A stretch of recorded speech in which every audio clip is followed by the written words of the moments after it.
Halo teman-teman, perkenalkan kami dari kelompok 5 yang akan membahas tentang pembagian kekuasaan dalam pemerintahan yang terbagi menjadi dua cara utama, yaitu secara vertikal dan secara horizontal. Pemahaman ini penting agar kita tahu bagaimana kekuasaan diatur dan tidak terpusat pada satu pihak saja. Sebelum itu, perkenalkan nama saya Karissa Safira Nabila selaku perwakilan kelompok 5 dengan NIM E104125162. Bersama saya ada Sri Handayani dengan NIM E104125140. Ada Yola Monika dengan NIM E104125165. Dan terakhir ada Rina dengan NIM E104125155. Tanpa berlama-lama, mari kita mulai dengan memahami perbedaan antara tiga bentuk negara yang penting, yaitu konfederasi, negara kesatuan, dan negara federal. Halo semuanya, perkenalkan nama saya Sri Handayani, saya dari program studi sosiologi. Di sini saya akan menyampaikan tentang pembagian kekuasaan dalam teori kenegaraan. Pembagian kekuasaan dapat dilakukan dengan dua cara. Yang pertama, pembagian secara vertikal, yaitu pembagian kekuasaan berdasarkan tingkat pemerintahan. Kedua, pembagian secara horizontal, yaitu pembagian kekuasaan berdasarkan fungsi pemerintahan. Konsep ini dikenal dengan istilah trias politika yang memisahkan kekuasaan legislatif, eksekutif, dan yudikatif, dengan tujuan agar tidak terjadi pemusatan kekuasaan. Kemudian saya akan menjelaskan tentang konfederasi. Konfederasi adalah gabungan beberapa negara berdaulat penuh yang bersatu melalui perjanjian internasional untuk kepentingan bersama, biasanya di bidang politik, luar negeri, dan pertahanan. Ciri utamanya kedaulatan tetap berada di negara anggota. Selanjutnya saya akan menjelaskan tentang negara kesatuan. Negara kesatuan berbeda dengan konfederasi. Negara kesatuan adalah bentuk negara di mana kedaulatan tertinggi sepenuhnya berada di pemerintah pusat. Dua ciri utama negara kesatuan yaitu adanya supremasi badan legislatif pusat dan tidak adanya badan lain yang berdaulat. Contoh negara kesatuan adalah Prancis, Jepang, dan Indonesia setelah tahun 1950. Negara federal. Selanjutnya ada negara federal, yang merupakan kompromi antara negara kesatuan dan konfederasi. Dalam negara federal, kekuasaan dibagi antara pemerintah pusat atau federal dengan pemerintah negara bagian. Biasanya, pemerintah federal mengurus hal-hal yang bersifat nasional, seperti hubungan luar negeri, mata uang, dan pertahanan. Sementara pemerintah negara bagian mengurus hal-hal lokal, seperti pendidikan, budaya, atau kesehatan. Jadi, perbedaan konfederasi, federal, dan kesatuan, yaitu konfederasi berbeda dengan federal. Dalam konfederasi, kedaulatan ada di tangan negara anggota, sedangkan dalam federalisme, kedaulatan ada pada federasi secara keseluruhan. Sementara, dalam negara kesatuan, kedaulatan sepenuhnya berada di pusat.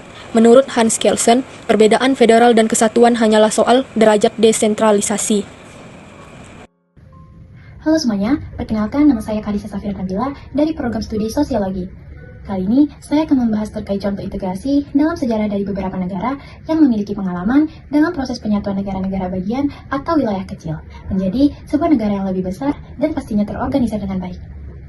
Saya akan membahas contoh integrasi sejarah dari tiga negara berikut, Amerika, Jerman, dan Belanda, yang menunjukkan proses penyatuan wilayah menjadi negara yang lebih terorganisir.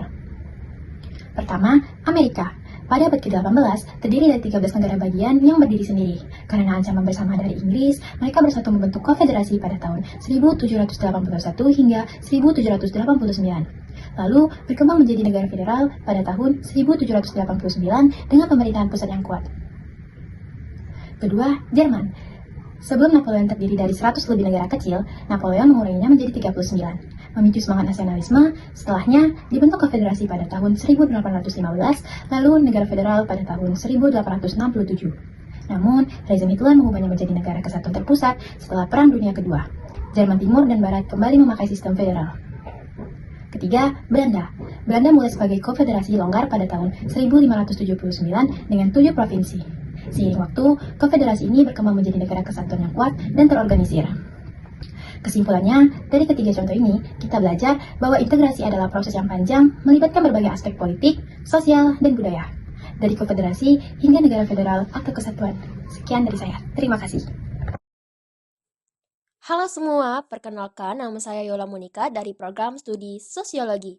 Pada kesempatan ini, saya akan membahas secara singkat tentang pembagian kekuasaan negara secara vertikal dan horizontal.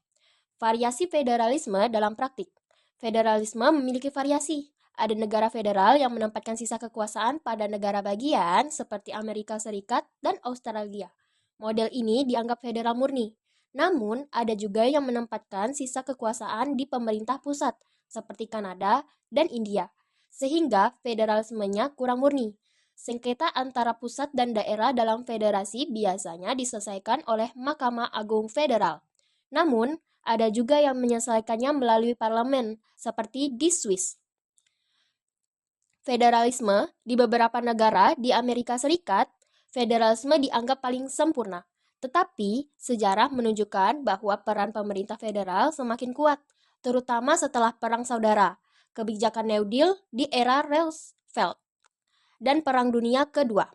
Uni Soviet secara formal berbentuk federal, tetapi kenyataannya dikendalikan penuh oleh Partai Komunis. Bahkan, negara bagian seperti Ukraina dan Bielorusia diberi kursi di PBB. Walaupun tidak sepenuhnya berdaulat, Indonesia juga pernah menjadi negara federal pada tahun 1949 dengan nama Republik Indonesia Serikat. Namun, bentuk ini hanya menjadi masa transisi menuju negara kesatuan. Pada tahun 1950, RIS resmi dibubarkan dan digantikan dengan negara kesatuan. Halo semua, perkenalkan saya Rina dari program studi Sosiologi. Sekarang saya akan menjelaskan tentang trias politika. Nah, konsep dari trias politika pertama kali dikemukakan John Locke lalu disempurnakan oleh Montesquieu menjadi legislatif, eksekutif, dan yudikatif untuk menjamin kebebasan rakyat. Penerapannya berbeda di tiap negara, misalnya Amerika Serikat dengan sistem check and balance yang ketat, sementara di Eropa ada yang tegas memisahkan kekuasaan dan ada pula yang lebih fleksibel. Seiring waktu, trias politika juga berkembang. Pada abad ke-19, negara hanya berperan sebagai penjaga malam, sedangkan pada abad ke-20 muncul Will Verstey yang membuat pembagian kekuasaan lebih luntur. Sementara itu, Uni Soviet menolaknya sama sekali. Di Indonesia sendiri, trias politika mengalami pasang surut. Yang awal kemerdekaan sempat dijalankan, tetapi pada masa demokrasi terpimpin dan Orde Baru kekuasaan terkonsentrasi pada presiden. Baru pada masa reformasi, konsep ini ditegakkan kembali melalui pembatasan masa jabatan presiden, penguatan DPR, serta pembentukan Mahkamah Konstitusi. Kesimpulan dari keseluruhan materi di atas adalah pembagian kekuasaan dalam negara memiliki dua model utama, yaitu vertikal berdasarkan tingkatan pemerintahan dan horizontal berdasarkan fungsi pemerintahan yang dikenal sebagai trias politika, legislatif, eksekutif, dan yudikatif, yang berfungsi untuk mencegah pemusatan kekuasaan. Bentuk negara terbagi menjadi tiga, yaitu konfederasi dengan kedaulatan di negara anggota. Yang kedua, negara kesatuan, yang memusatkan kedaulatan di pemerintahan pusat. Yang ketiga, negara federal, yang membagi kekuasaan antara pemerintah pusat dan negara bagian. Contoh integrasi historis dari Amerika, Jerman, dan Belanda menunjukkan proses panjang dari konfederasi ke negara federal atau kesatuan. Federalisme sendiri memiliki variasi, mulai dari federal murni hingga yang lebih terpusat, dengan mekanisme penyelesaian sengketa yang berbeda. Konsep trias politika yang awalnya untuk menjamin kebebasan rakyat terus berkembang dan mengalami pasang surut sesuai konteks politik masing-masing.